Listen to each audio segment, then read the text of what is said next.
Then one night, I remember he bust into the room and he was like, "Your mum's coming tomorrow." And I was like, "What? Why?" And he's like, "She's coming to do her shahada."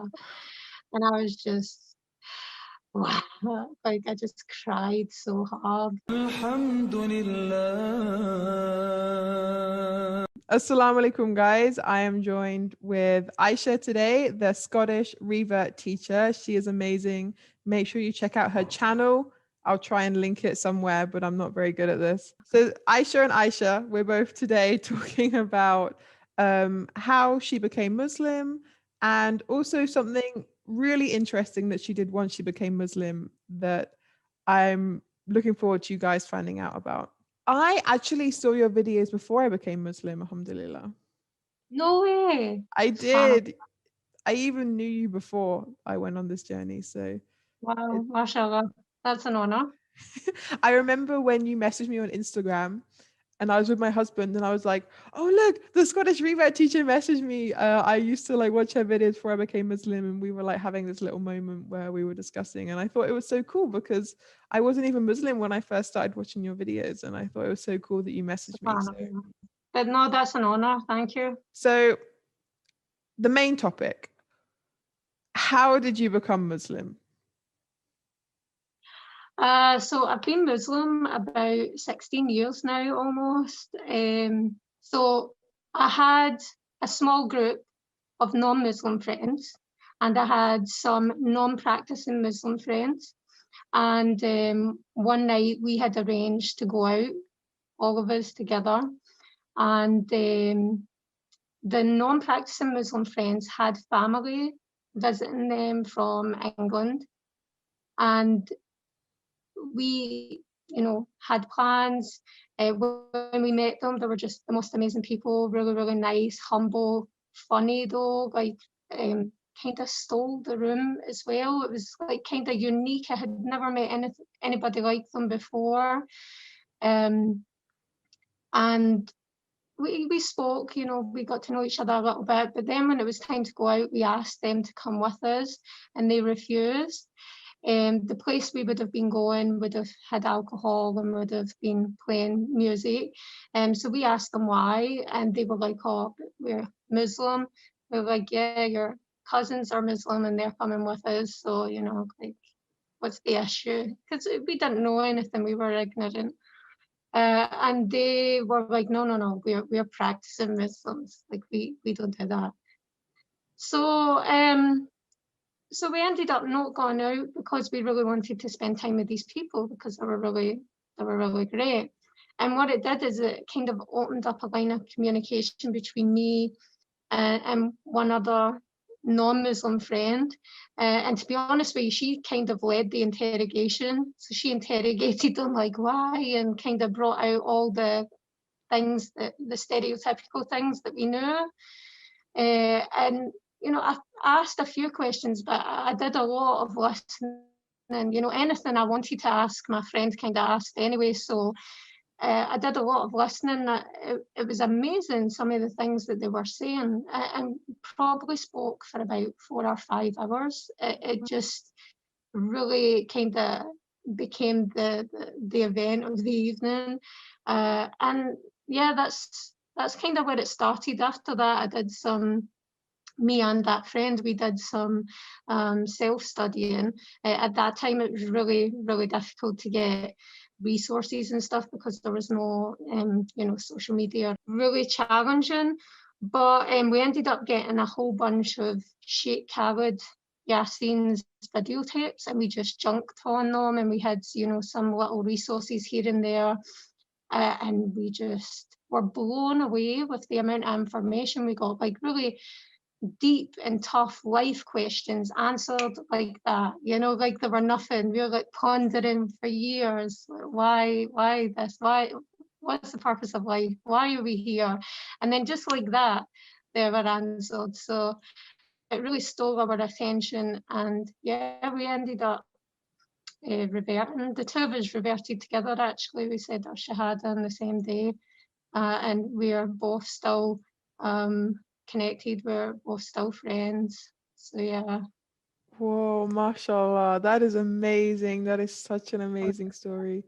That's amazing that Allah put it in your heart to do that research, because a lot of people wouldn't have. They would have just kind of would have gone straight over their head. But Allah Yeah, put it in you and your friend's heart to go in and do that research and look into this stuff. And seriously, that's amazing. Wow, yeah. mashallah.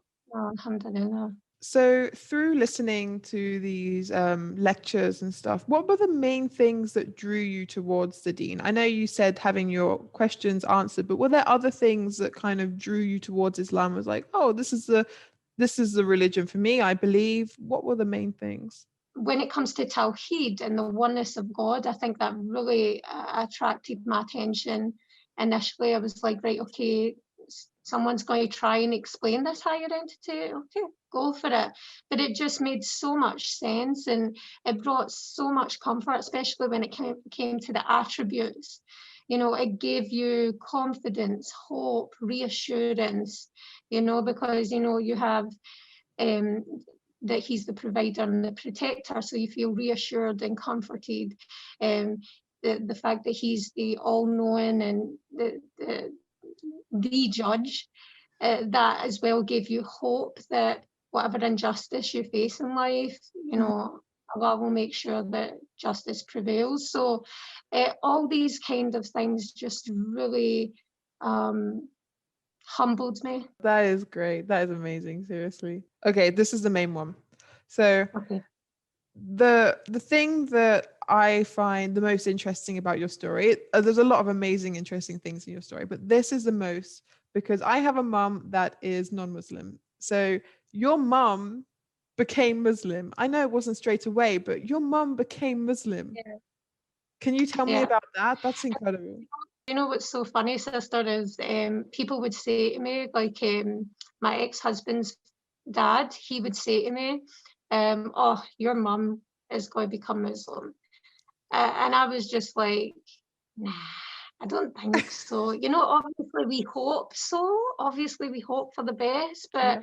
we should always try and give dawah and hope and have faith in Allah that if it's meant for them, it will happen. But at the same time, you don't want to get your hopes up, because you also have to remind yourself that the Prophet Sallallahu Alaihi Wasallam's uncle, you know, like he had the best of, you know, examples and, you know, the source, and he still never converted. So I just wanted to be humble and just be hopeful, but in a balanced manner. And it was actually okay, no, actually, it started after my gran had passed away, my mum's mum. She passed away. And that was really traumatic for us, because she was like the head of the household. She was a gangster granny, like the true meaning of a gangster granny. She really was. She was hardcore, but Yeah. amazing at the same time. So we all really felt that loss, and my mum more so. And I think after that, she started asking those big questions that I mentioned later, like, you know, what is the purpose? Why are we here? Is there something bigger than us? Do I have a moral obligation to look into it?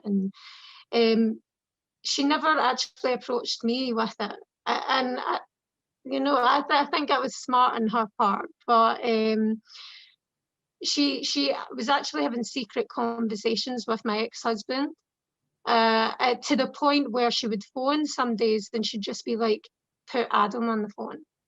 And I'd be like, hi, how are you, mum? I miss you too. Because I lived in London and she lived in Scotland, so Okay. we were quite far apart. So she would constantly be on the phone. And I did notice, and I was saying to him, what's going on? And he's like, um, she's calling me, you know, not knowing what to say.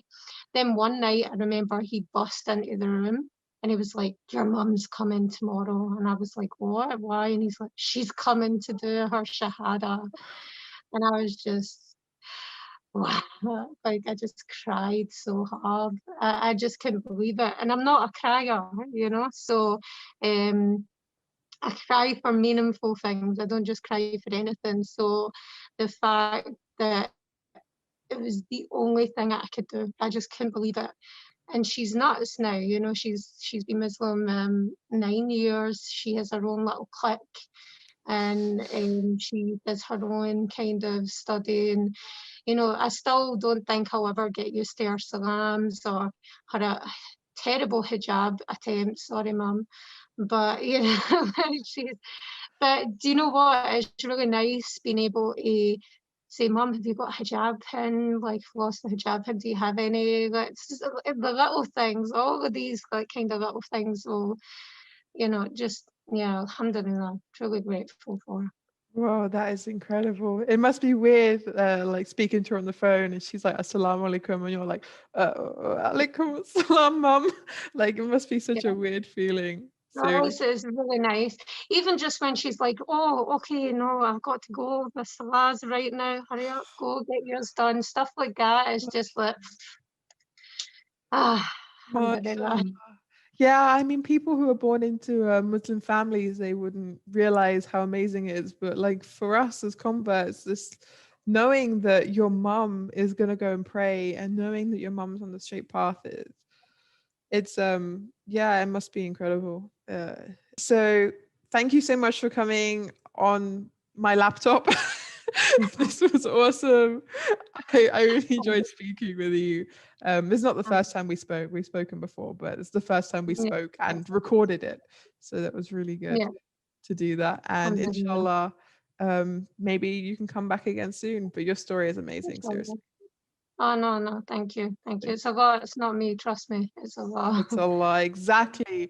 So thank you guys for coming, Alhamdulillah. and I'll see you guys again very, very soon.